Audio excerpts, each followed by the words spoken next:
Hola Tijuana, muy buenos días. Estamos transmitiendo en vivo desde la 104.9 de FM, la número 1. Esto es Conexión Innovadora y les damos la más cordial bienvenida a este espacio creado por Tijuana Innovadora, transmitiendo totalmente en vivo aquí en la zona Río de Tijuana, a todo nuestro estado y cruzando también la frontera para llegar a nuestros amigos del sur de California.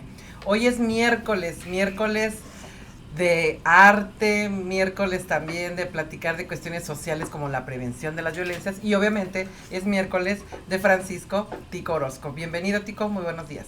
Muchas gracias Ale, muy buenos días a todos y a todas. Estamos ya en el 104.9 FM, la número 1 y el día de hoy con apoyo de Antonio Vázquez en los controles técnicos tenemos un gran programa. Vamos a tener una conversación con Pedro Cruz Camarena, ya lo presentaremos, y también más adelante platicaremos con Iván Arévalo.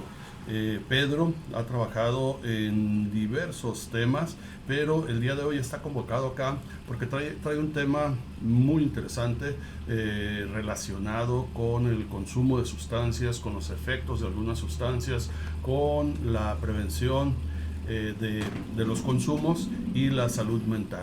Y posteriormente vamos a platicar con Iván Arévalo, que es un artista plástico de la ciudad de Tijuana y que recientemente se ha destacado más porque está llenando de color a Tijuana y de eso también platicaremos con ello. Por lo pronto, hoy nos acompaña Pedro Cruz Camarena. Él es mayor, piloto aviador retirado, doctor en ciencias políticas y especialista en comportamiento humano, dirección empresarial y desarrollo organizacional. Su trayectoria combina la experiencia militar, la seguridad pública, la prevención de las violencias y el trabajo social. Fue agregado militar de México en Washington, director de la Fundación Castro Limón, justo cuando yo lo conocí, y de la Academia Estatal de Policía también fue director, además de secretario de Seguridad en Tijuana y director de Prevención del Delito y la Violencia de la Fiscalía de Baja California. Actualmente dirige la Asociación de Empresarios de Baja California y participa en el Comité de Salud Mental y de la UABC y es catedrático de la misma, donde desde hace más de 20 años imparte materias relacionadas con la psicología de las masas y la psicología organizacional, una trayectoria dedicada al servicio, la prevención y la construcción de una sociedad más segura. Gran perfil, es una estructura profesional súper bien armada. Es un gusto tener a Pedro Cruz en esos micrófonos y darle la bienvenida porque además es un hombre muy comprometido con la ciudad, con los temas sociales y que pues ha andado maestro, funcionario público, académico, investigador y también trabajando en las organizaciones de la sociedad civil. Pedro, muy buenos días y bienvenido. Y conduce motocicleta. Ay, también, así anda en moto aquí en Tijuana, que no cualquiera, ¿eh? Sí, digo, estoy viendo desde aquí la moto parada por el tráfico. Piloto de aviones y piloto también de motocicleta. Sí, decían que los pilotos que vuelan aviones y luego helicópteros se bajan y tienen que andar en moto, necesariamente, ¿no? Yo les agradezco mucho la bienvenida, Alejandra, Tico. Es un espacio pues muy bonito. Aquí la gente solamente escucha y a través de su escucha imagina los espacios y las personas. Pero es un lugar muy bonito, tiene una vista formidable. Y los dos locutores, ahorita lo dijeron muy bien, Alejandra y Tico los conozco de hace tiempo, con otras cachuchas, pero me siento me siento muy bienvenido y sobre todo agradecido de estar aquí con ustedes, a la orden. Muchas gracias, Pedro. Pedro, platícanos un poquito ahora desde tu experiencia directa dando estos talleres y conferencias de las sustancias tóxicas, de los consumos. ¿Qué piensas que son los principales mitos o desinformaciones más comunes que sigues escuchando entre la gente respecto al consumo de sustancias? Sí, mira, ese tema es, yo te diría que este es mi tema en la actualidad y es un servicio social que yo estoy haciendo.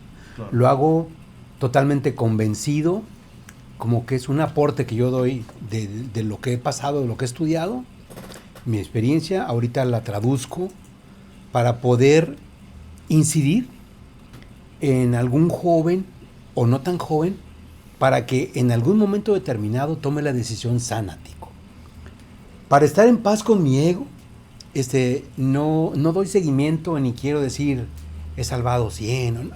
Los números ahorita en este momento de mi vida son verdaderamente intrascendentes. Lo que yo quiero es que se escuche y tratar de ofrecer a los jóvenes, sobre todo jóvenes porque están en un proceso de adquirir una identidad, número uno, y número dos, están con la gran necesidad de pertenecer a algo, de ser algo, y número tres, tener poder. Estas tres condiciones las conoce muy bien el narcotráfico, viendo al narcotráfico como lo que realmente es.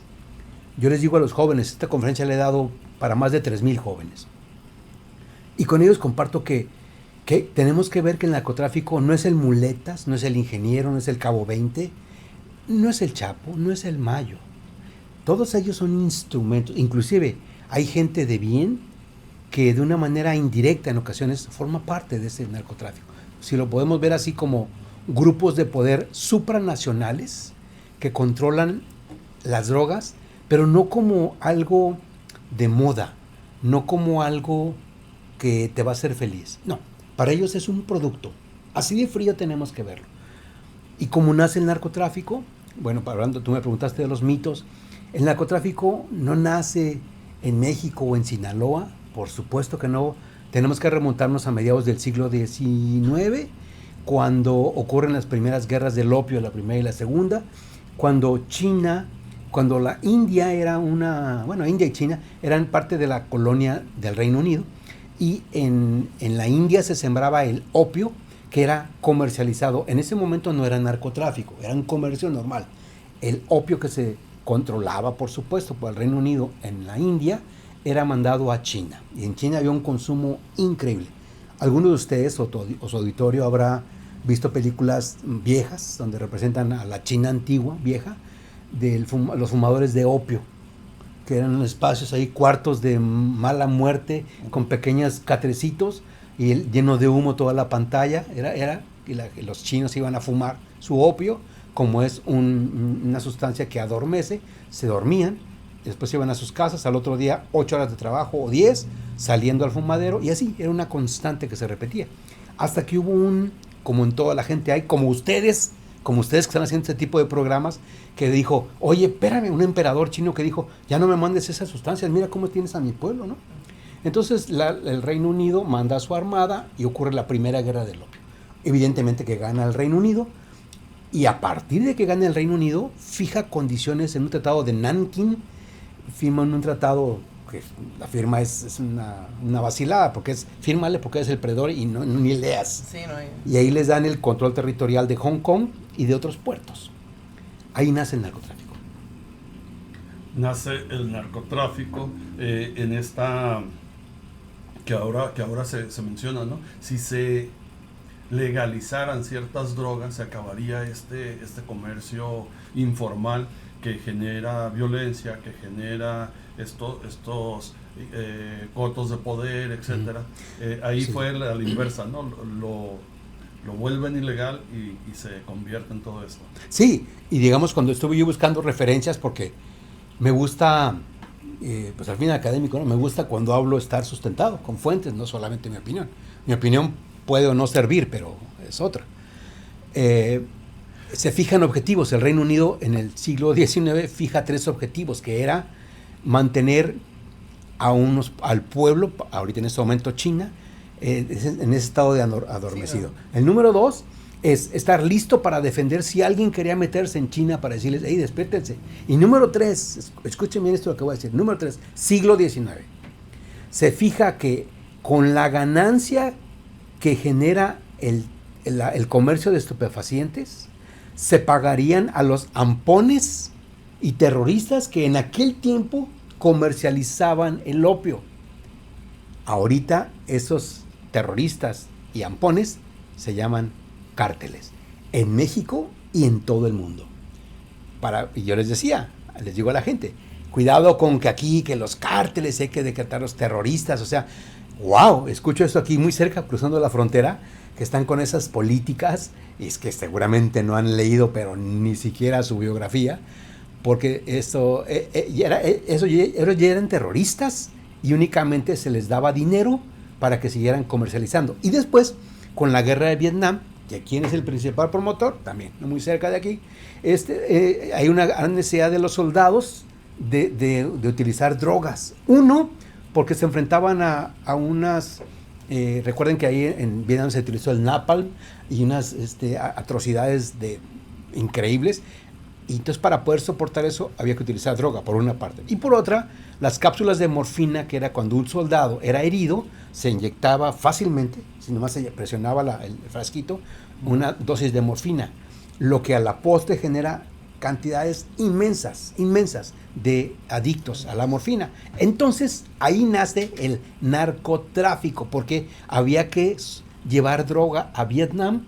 Entonces se utiliza el famoso triángulo dorado que está en Myanmar, Vietnam y Birmania. Ese triángulo que hay una cantidad se permite por las condiciones atmosféricas y de la tierra un cultivo bastante rico. Entonces ahí se empieza a hacer y ahí nace. Esa es la historia. Y estamos hablando de siglo XIX y luego siglo XX con la guerra de Vietnam. Te preguntaba sobre las principales informaciones, las más comunes que sigues escuchando entre las personas que acuden a tus conferencias, a tus talleres. Me imagino que esta es una de ellas, por supuesto, así como nosotros tampoco lo sabíamos con ese detalle, pero de lo más concreto, de lo más común y más cercano a ellos, ¿cuál es la principal desinformación? Sí, esos grupos supranacionales, que son grupos de poder inmenso y económico, invierten cientos de miles de dólares anuales para contratar a los mejores especialistas del mundo. Número 1, para marketing. Número 2, para químicos. Yo les preguntaba a los muchachos, ¿no? ¿Ustedes creen que el Chapo Guzmán, que difícilmente terminó la primaria, fue capaz de establecer una red tan bien estructurada financieramente en los 5 continentes? Por supuesto que no. ¿Quien lo crea sí? ¿O el cartel Jalisco Nueva Generación? Claro que no.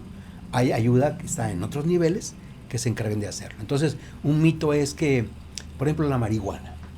La marihuana es de origen vegetal, ¿no? Nuestros ancestros consumían, por ejemplo, el peyote en algunas etnias de México, que los rarámuris corren en la Sierra Tarahumara a través del consumo de algunos hongos, etcétera. Y yo lo creo, eso es parte de la cultura nuestra, pero tenía otros fines y eran otros consumos. Un dato importante, yo les digo a los alumnos, la marihuana que se consumía en los años 60, vamos a remontarnos al Woodstock y a Vándaro y aquellas épocas de marihuana, ¿no? Había una canción en que se decía marihuana, era casi el himno de Vándaro. Uh-huh. La marihuana que se fumaba ahí tenía el 1% del tetrahidrocannabinol, conocido como Delta 9, que es la sustancia psicoadictiva. Escuchen bien, sustancia psicoadictiva. Es cierto, la marihuana no genera adicciones físicas, pero sí te genera una adicción psicológica. Entonces, la marihuana de los 60 tenía el 1% del THC. La marihuana procesada artificialmente en laboratorios, para el 2017-20, tenía el 17% del THC. Primeramente, ¿quién sabía este dato? Por supuesto que no se requiere ser un erudito que todo el mundo lo conozca, pero todos los puestitos verdes que surgieron aquí por la ciudad y muchas partes de México y del mundo, que por la libertad y que los derechos humanos, nunca te dicen qué cantidad de THC tiene esto. Entonces, para hacerlo, engañan. Y hay formas increíbles de marketing para engañar. En la UABC, encontramos por ahí que en los pasillos de la UABC había unos chicos vendiendo brownies y había unos que se llamaban espaciales. Los espaciales tenían marihuana. Entonces, ¿qué pasa con un brownie que tiene un contenido de azúcar? Que la dosis, para que los efectos se sientan, como lleva un poco de harina, entonces los efectos se retardan, por lo cual, en vez de consumirte un brownie, hay personas que comían 2 brownies. Es decir, aumentaban una sustancia increíblemente la dosis para poder sentir. Claro que estamos trabajando mucho en esta parte, ¿no? Pero no se trata de prohibir, como dice la presidenta, yo lo creo. Se trata de que haya conciencia en que ese brownie es una sustancia que no necesita tu cuerpo y te va a hacer un efecto secundario. Y me decía un muchacho en una plática, oiga, pero es que es mi amigo, nos conocemos desde el kinder y está haciéndolo para su graduación. Te digo, te creo. Pero entonces ayúdalo. ¿Cómo lo puedes ayudar? La ley de la oferta y la demanda. Cómprale brownies de los que no tienen marihuana. Y cuando él se dé cuenta al final del día que le quedan todos los espaciales, ¿qué va a hacer? Pues ya traer menos espaciales y a ir más por los de consumo sano. Y con eso lo vas a ayudar. No tienes que delatarlo para que se vaya a la policía, etcétera, sino ayúdale con la ley de la oferta y la demanda. Porque les voy a decir algo. La verdad es que en ningún país, excepto dos, en ningún país del mundo, la oferta en las calles se va a terminar. Aquí afuera, en el estacionamiento, en la reta, en el Oxxo, en la reta del básquet, va a haber alguien que te va a ofrecer algo. Solo dos países no lo tienen, y creo que no al 100%, pero que es China y Singapur, porque hay pena de muerte. Si encuentran una persona vendiendo, en ese momento es pena de muerte. Ya, se acabó. Entonces, la oferta va a estar ahí, pero hay que trabajar con la demanda. Wow, pues vamos a, justo, se nos fue ahorita ya el tiempo para la primera pausa, estamos en Conexión Innovadora, les recordamos que estamos en el 664-166-6201, 664-166-6201 y regresamos para seguir platicando aquí con el maestro Pedro Cruz.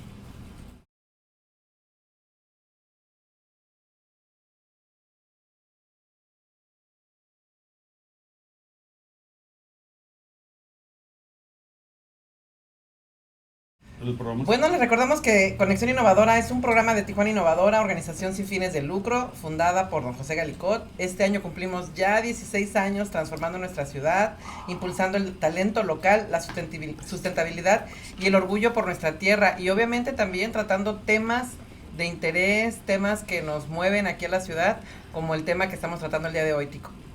Así es, Ale.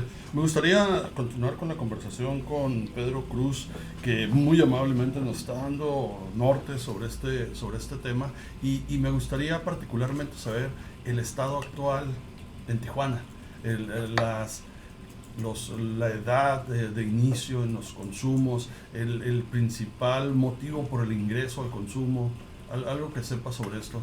Sí, mira, en Tijuana, de cada 10 consumidores de cocaína, escuchen este dato que es impactante, de cada 10 consumidores de cocaína en Tijuana, estadística real, 7 empezaron fumando la inofensiva marihuana. Perdón, me equivoqué, corrijo. De cada 10 consumidores de cocaína, 7 empezaron fumando marihuana. Y de los 7, si lo convertimos en un 100% que consumen marihuana, eran 4 los que empezaron tomando alcohol. ¿Por qué? Porque el alcohol pasa, ya no siento, ahora marihuana, ya no siento, y luego brinco a otra cosa un poquito más fuerte. Entonces, 7 de cada 10 consumidores de cocaína empezaron fumando marihuana. Y luego ya brincan otras sustancias. El problema de la cuarta epidemia de las drogas en el mundo son las mezclas. ¿Y qué son las mezclas? Es un intento por los vendedores de droga de aquel nivel que les dije, del alto nivel, para que la gente, si antes me compraba 2 dosis por día, ahora me compre 3 o 4. ¿Y cómo lo puedo hacer? Bueno, le mezclo un producto para que el efecto sea más alto y esta persona pronto tenga su síndrome de abstinencia más corto, entonces me va a comprar más dosis porque necesita saber, compensar esta parte. Cuando hay una adicción ya tan profunda, la persona ya no consume drogas para sentirse bien, busca su droga para no sentirse tan mal. Entonces, en ese momento es impactante. Yo les comentaba a los jóvenes, la droga la van a encontrar en cualquier lugar aquí en Tijuana. Ahí va a estar la oferta, va a haber una bolsita, etc. Pero nadie va a poder entrar en tu estado de conciencia de tu aquí y tu ahora. Cuando tú digas, gracias, yo decido que no, nadie tiene el derecho de oponerse a tu no, por más amigo que sea.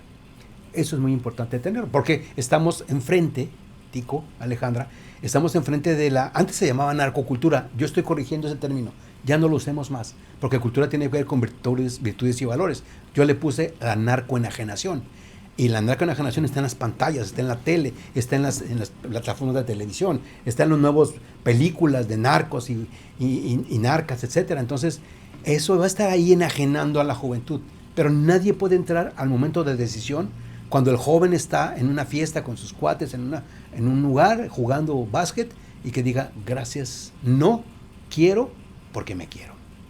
cómo blindar a nuestros jóvenes, porque digo, hay datos muy alarmantes que del consumo, de los primeros consumos a edades muy tempranas, desde los 12, 13 años, Sí. pero cómo blindamos a nuestros hijos, a nuestros nietos, a nuestros familiares más cercanos, a nuestros amigos de todo este ambiente que pudiera de repente acercarlos a algún tipo de consumo, desde el alcohol, obviamente. En Estados Unidos hay una estadística que asusta.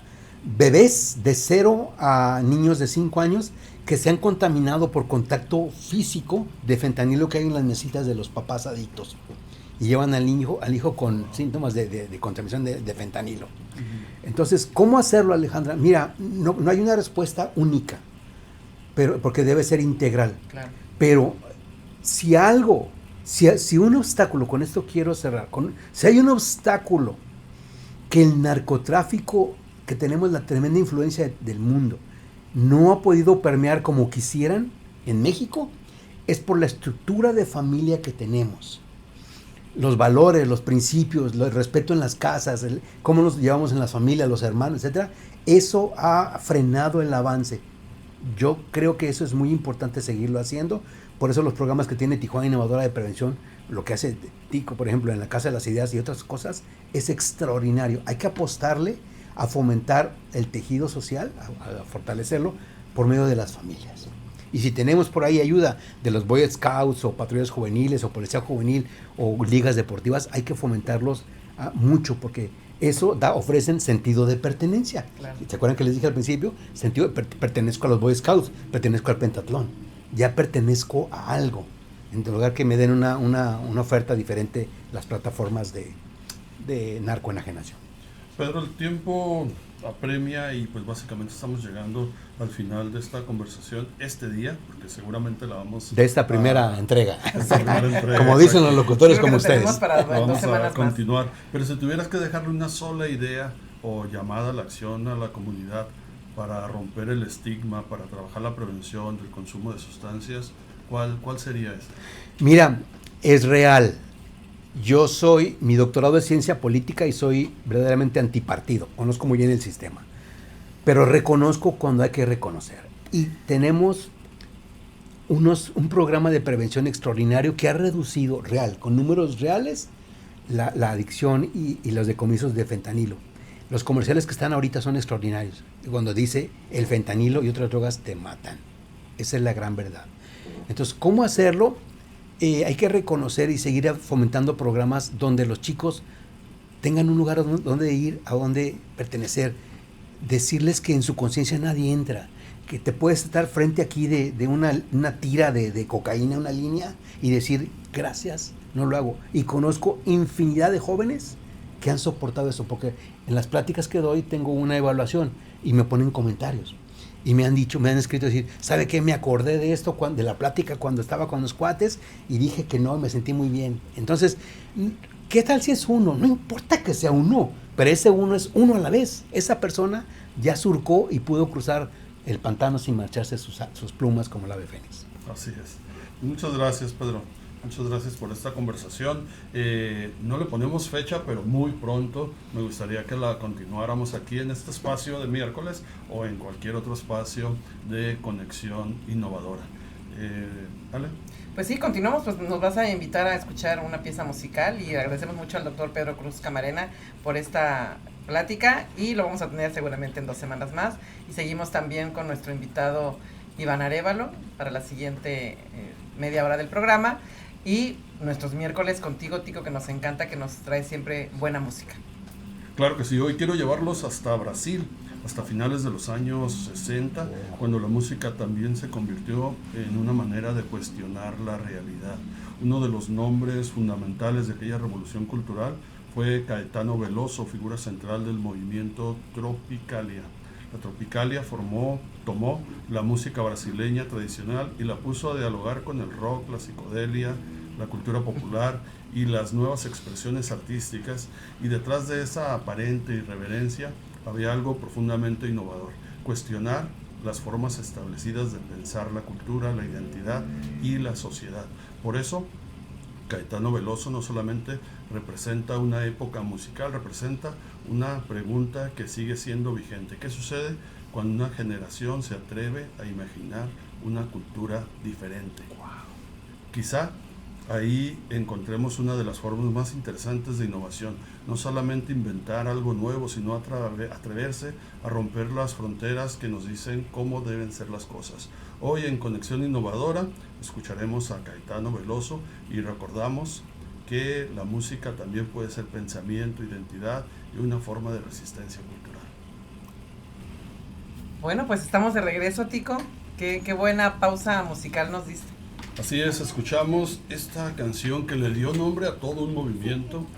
Caetano Veloso en esos años inicia junto con otras personas en Brasil esta música de resistencia para hablar de la dictadura, para hablar de la resistencia cultural de la juventud en Brasil. Fue exiliado a Inglaterra para acallar su voz. Sin embargo, ahí fue cuando tomó un nivel mundial Caetano Veloso y tuvo un efecto completamente contradictorio el exilio. En Tijuana, y esa es la relación que yo vi en esta música, en Tijuana nació la música punk en español.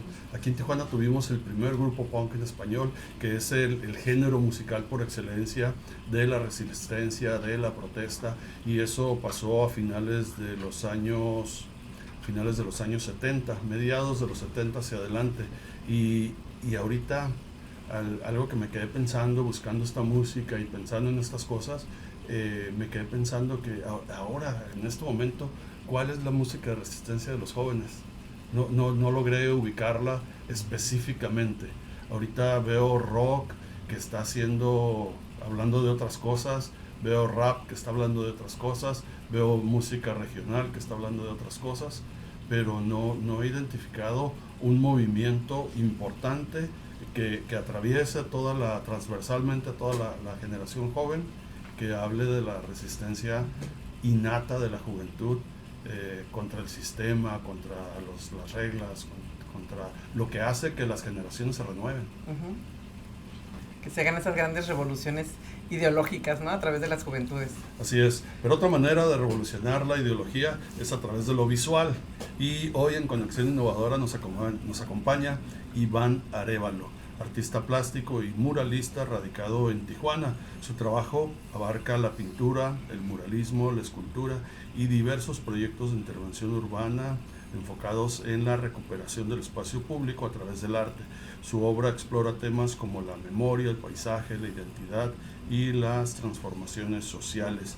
Iván ha realizado murales de gran formato para instituciones, espacios culturales y proyectos comunitarios, y ha participado en exposiciones, talleres y conferencias. Una parte importante de su trayectoria ha estado vinculada al trabajo con comunidades utilizando el arte mural y la formación artística como herramienta de reflexión, identidad y cohesión social. Actualmente continúa desarrollando proyectos de arte público, pintura y escultura, colaborando con instituciones, empresas y organismos culturales para integrar el arte, patrimonio y transformación urbana. Hoy vamos a conocer un poquito más a Iván. Iván, ¿cómo estás? Muchísimas gracias por la invitación, muy bien, Tico. Pues contento de estar aquí acompañándolos y vamos a hablar de algunos aspectos que mencionaste. Vamos a conocerte un poquito, ¿no? Sí, primero. Claro. ¿Quién es Iván? ¿Quién es Iván Arévalo? Bueno, a lo mejor soy una persona inquieta, me han catalogado así, mis familiares sobre todo, a lo mejor porque desde muy niño me interesaba no estar viendo todo el día la televisión o, ¿sabes, no? Estar siempre en la sala ahí, sino me gustaba que mi entorno estuviera bien. Me gustaba mucho cuidar mi jardín, hacer mis porterías para el fútbol, no sé, todo el tiempo estaba haciendo cosas, dibujaba, pintaba, y lógicamente con el transcurso de los años, eso me fue guiando a descubrir que pues ya tenía como un músculo, ¿no? Algo que se tenía que trabajar, que estaba ahí, y eventualmente tuve la oportunidad de empezar a desarrollar esa parte en una forma ya más profesional, ya más ubicada hacia lo que me interesaba, ¿no? Lógicamente tuve la oportunidad de estar siempre rodeado de personas que vieron eso en mí, me apoyaron, y bueno, pues aquí estoy con ustedes. ¿En qué momento descubriste que el arte era el camino que querías seguir? Todavía estoy en camino, Tico. Todavía las dinámicas sociales te empujan a estar siempre innovando, ¿no? Porque naturalmente no somos un objeto fijo. Siempre nuestra psique va a buscar siempre trascender en algo, en lo que estamos haciendo. Y por ende, como somos un organismo colectivo, eso también abona mucho a que todo el tiempo esté transformándome hacia dónde voy, ¿no? Pero sobre todo con una sola meta, que el arte sea la médula y el núcleo para eso que viene. Qué gran herramienta de comunicación, el muralismo. Qué gran herramienta también de identidad, de generar también un acervo cultural en tu ciudad. ¿Recuerdas cuál fue tu primer trabajo o cuál ha sido hasta ahorita también el que dices, ay, qué reto tan maravilloso acabo de hacer? Sí, efectivamente, ahorita me hiciste acordarme en aquellos ayeres, cuando tenía casi 16 años. Me acuerdo mucho de un muralista. En aquel tiempo como que el término muralista no estaba como asentado. Nada más existían estos términos para los grandes muralistas, ¿no? Claro. Los que ya conocemos históricamente. Pero ahí en donde vivía en aquel tiempo se llamaba rotulistas, hoy todavía se siguen llamando rotulistas, y empecé a ver cómo desarrollar una pieza para un restaurante. ¿En una barda? En una barda, en una fachada, y llevaba todo ese equipo, y pues yo de esa edad y algunos dibujos que tenía por ahí, pinturas, pues me llamaba la atención, ¿no? Entonces al inicio pues era así como, ay, quiero ver y quiero aprender con él. ¿Le diré, no le diré? Eran cosas que uno se decía hacia adentro, ¿no?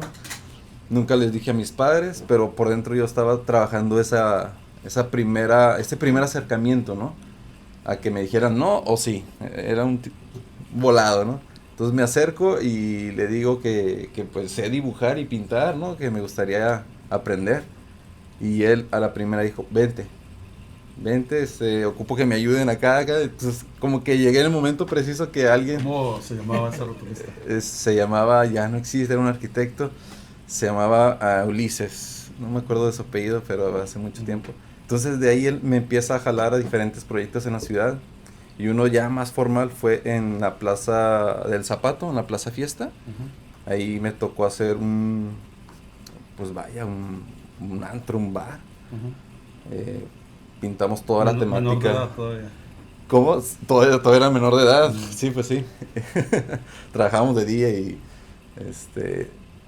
me empezó a designar cada vez más acciones más complejas, ¿no? Que le ayudara a resolver. Y fue así que descubrí que de repente los dueños de ese lugar vieron eso en mí y me dijeron, ¿sabes qué? Tú también sabes pintar, ¿no? Como que ellos nada más llegaban y ya miraban las cosas hechas, pero cuando me vieron pintar, dijeron, oye, ¿tú nos puedes hacer otro acá? Y pues yo dije, pues qué bien, ¿no? Lógicamente ya después es como, pues él me va a cobrar menos, ¿no? Pero, claro. Pero eso está padre, porque fue dar ese paso, y atreverte a experimentar eso de sí o no, listo. Los que más puede identificar ahorita el público que nos está escuchando aquí en la ciudad, ¿cuáles son los murales más identificables que tienes ahorita, Iván? Ahorita tengo uno que está en la calle Séptima, en el Museo de la Lucha Libre o del Juguete, donde está Blue Demon, Mil Máscaras, y por ahí aparece Calimán. Entonces un mural fue una comisión directa porque anteriormente estábamos haciendo un mural en la calle 11 frente al Molino. Un mural dedicado a las memorias de Marco Aurelio. Entonces ahí se acerca uno de los socios del Mulme. Entonces fue una coincidencia muy padre porque él andaba caminando por ahí, fue a dejar su carro al mecánico y le gustó. Y para ese entonces ellos estaban buscando a alguien que les pintara ese gran muro. Y así fui a llegar ahí. ¿Pintar en caballete lo has hecho alguna vez? Sí, de hecho fue de las primeras experiencias que tuve formalmente a los 11 años. Ya empezaba a usar el óleo por medio de mi tío Nabor. Él me empezó a inducir sobre ese camino, ¿no? Y ya de ahí no lo he soltado. Ese es como un nicho en el cual trabajo más como en la noche, más en un tiempo donde ya estoy solo. donde me enfrento a lo que yo voy trabajando internamente o a las ideas. El trabajo de mural necesariamente es un trabajo comunitario, es un trabajo de comunidad, es un trabajo que va a convivir con una comunidad y como tal debe ser abordado, ¿no? ¿Qué te parece si vas pensando en eso y vamos a un corte y regresamos con esa respuesta?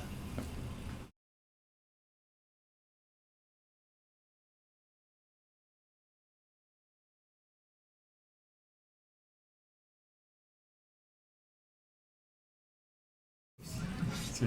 Bueno, seguimos aquí en Conexión Innovadora. Les recordamos que estamos en la 104.9 de FM, la número 1, en el 664-166-6201, 664-166-6201. Estamos conversando con el artista Iván Arévalo y solamente les quiero comentar lo siguiente. Si amas la moda, este es tu evento del año. El talento emergente del diseño de moda se encuentra en Innovamoda 2026. Ven a apoyar al futuro de la industria y conoce las nuevas tendencias antes que nadie. Te esperamos el sábado 26 de septiembre en el Tijuana Trade Center. Compra tus boletos en Eventbrite y vive la experiencia completa. En Tijuana, aquí empieza la moda. Perfecto. Vale, por allá nos vemos. Retomando la pregunta que te hice, te la voy a replantear. ¿Qué puede provocar un mural en una comunidad más allá de transformar visualmente una pared? Lo que hace un mural en una comunidad es el lugar se vuelve un nicho, se vuelve una especie de identidad, se vuelve un lugar de saneamiento. ¿Por qué? Porque durante el día tiene una función y durante la noche también puede tener una función de protección. ¿Cómo? Porque como está limpio y está ordenado y tiene buena iluminación, lo hace como una especie de sendero seguro, dependiendo la cantidad de metros que se pinte, ¿no? Y en la comunidad tiene un efecto de reconocimiento. Imagínate tú, ahorita está muy fuerte el tema de las redes e Instagram. Alguien sube que se encontró un mural en cierta parte de la ciudad o lo que sea. La gente de esa comunidad, verlo en una plataforma, va a sentir orgullo y que, hey, esa es mi calle, ese es mi... por ahí paso siempre, ¿no? Mi papá, lo que sea. Eso me ha pasado a mí, que tengo amistades que me etiquetan ciertas historias que pasaban por ahí. Es como, ok, qué bien, ¿no? O sea... Creo que yo alguna vez te mandé una foto de un lugar donde estaba en una reunión, salgo a la banqueta y veo un mural y digo, me gusta, y busco y era Iván, ¿no? Sí, creo que te mandé la foto. Sí, No me acuerdo cuál mural era, pero eso me ha pasado mucho. Y me ha pasado mucho porque ahorita, ¿cuántos murales hay en la ciudad? Tuyos en la ciudad hay varios, ¿eh? Sí, he contabilizado alrededor de 300. O sea, no están visibles todos, lógicamente, con el transcurso de los años cambian los comercios, bla, bla, bla. Pero esa es la cuenta que llevo hasta hoy. Porque al final del día tengo ese orden. Y pues la ciudad sigue construyéndose, se sigue innovando y lógicamente algunos están, algunos ya no. Y bueno, claro. eso es Pero también es parte del trabajo del mural actual, ¿no? De la conciencia de trabajar en mural, que de alguna manera en los grandes muralistas mexicanos pensaban en el mural como una obra patrimonio de la humanidad y los actuales muralistas la piensan más como una obra efímera de convivencia y que posteriormente va a ser otra intervención y a lo mejor otro artista el que está en ese muro. Efectivamente, las cuestiones sociales de esos tiempos pues bien está regido, ¿no? Había un tema, ¿no? Una transformación en la nación con las propuestas de Diego, Siqueiros, Camarena, Orozco. Tenían una visión, ¿no? que trascendiera más allá de su contexto y que funcionaran las siguientes generaciones, y así lo está haciendo, ¿no? Se sigue, el muralismo ha transmutado, se ha transformado, se ha innovado, se ha actualizado con las otras propuestas mundiales, se adhieren nuevos tópicos, nuevas estéticas, y bueno, ha cambiado también la dinámica económica. Entonces se va hacia esas áreas donde el muralismo tiene esta función también. Ok, voy a beneficiar un sector. ¿Por qué? Porque ven esa conectividad que tiene una imagen que repercute en la población. Entonces, si yo, comerciante o empresario, tengo un fragmento que edifique mi marca o lo que sea, lógicamente el mural funge como esa herramienta, conecta y llega a ese público que ellos buscan. En 2019 tuve la oportunidad de estar en Israel, en Jerusalén, y el viernes en la tarde inicia el Shabbat, esta celebración de los judíos de guardar el fin de semana, y empiezan a cerrar los comercios en un mercado popular. Y cuando bajan las cortinas aparecen los murales en cada una de las cortinas, y en la tercera o cuarta cortina me encuentro con un mural de un tijuanense. Y obviamente pues me hizo pensar lo que estaba pasando acá en la ciudad y la fuerza de lo que estaba pasando en Tijuana, que podía llegar hasta allá y podías tener ese reconocimiento, ¿no? Qué interesante.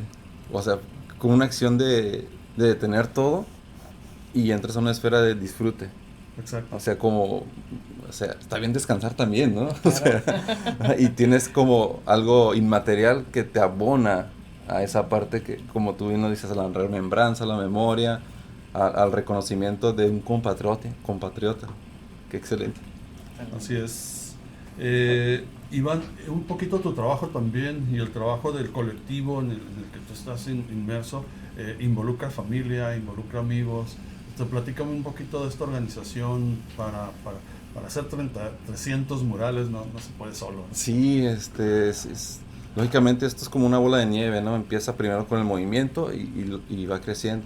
Y en el transcurso de los años, pues, se han sumado muchos amigos, artistas que han participado con nosotros, hemos desarrollado talleres, mi familia últimamente ya está más involucrada, mi pareja Mostacita, que desde el inicio, o sea, ella es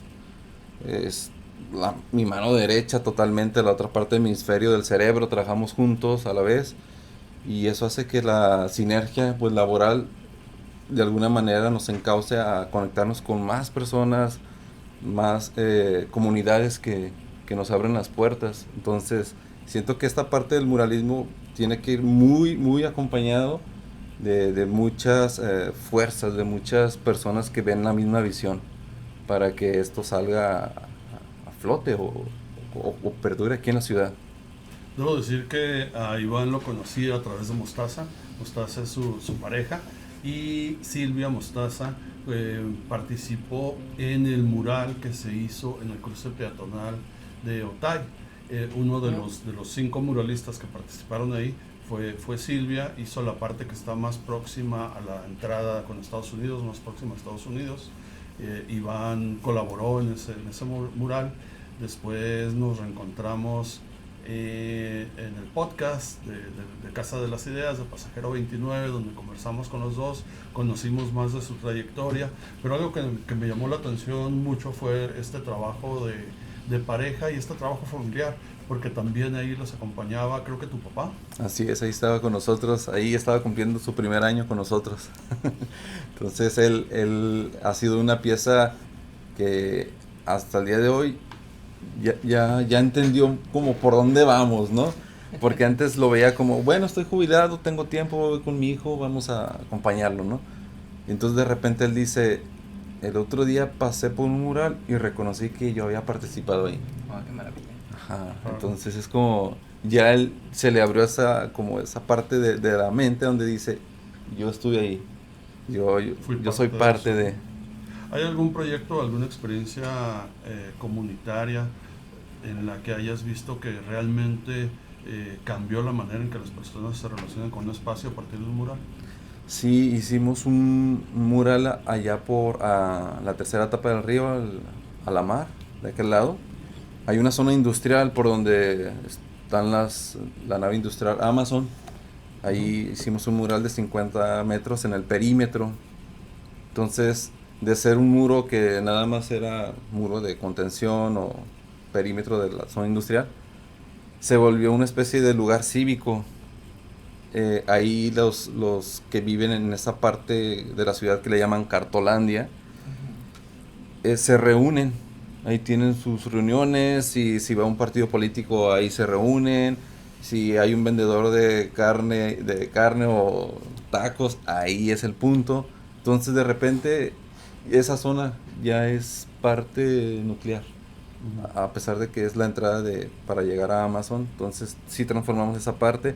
También tuvimos la oportunidad de rescatar un lugar donde era un como parque comunitario, pero de repente se empezó a hacer un centro de taller mecánico donde metían camiones. Entonces las personas ya no tienen espacio. Y por medio de una invitación de una regidora, nos propuso que si pudiéramos hacer como una intervención e invitar a la comunidad, y así fue. Entonces ese espacio nuevamente ya lo ocupa la comunidad, y es un espacio donde está los murales y la gente lo disfruta, ya no hay camiones. Directamente una recuperación. Sí, una recuperación, público, ¿no? Exacto. Excelente. Ale, pues estamos llegando al final de la entrevista, de esta charla con Iván. Creo que también da para otra, ¿eh? Sí, claro, Sí, es maravilloso estar conversando con él, porque además es un personaje que recorre su ciudad, que la camina, esta parte me encantó, que es un proyecto familiar, que se convierte en un proyecto comunitario también. El arte te abraza en todos los sentidos, Iván, eso me encanta, y eres un buen conversador. Muchísimas gracias. Sí, creo que teniendo esas aristas como muy bien atendidas, se puede llegar a construir más, ¿no? Pues bueno, Tico, esto es Conexión Innovadora. Les recordamos que estamos de lunes a jueves a través de la 104.9 de FM, todos los días de lunes a jueves a las 11 de la mañana. Los miércoles son de arte, cultura y también de cuestiones sociales y comunitarias. Tico Orozco, muchas gracias por este miércoles, y seguramente también nos vas a despedir con una pieza musical.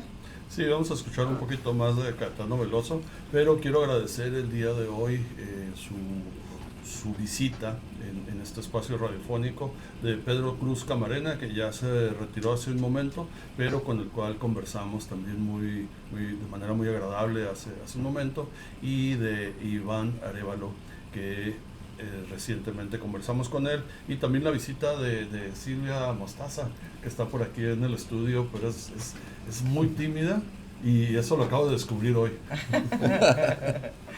Muchas gracias. Gracias, Antonio Valdés, por los controles. No, Vázquez.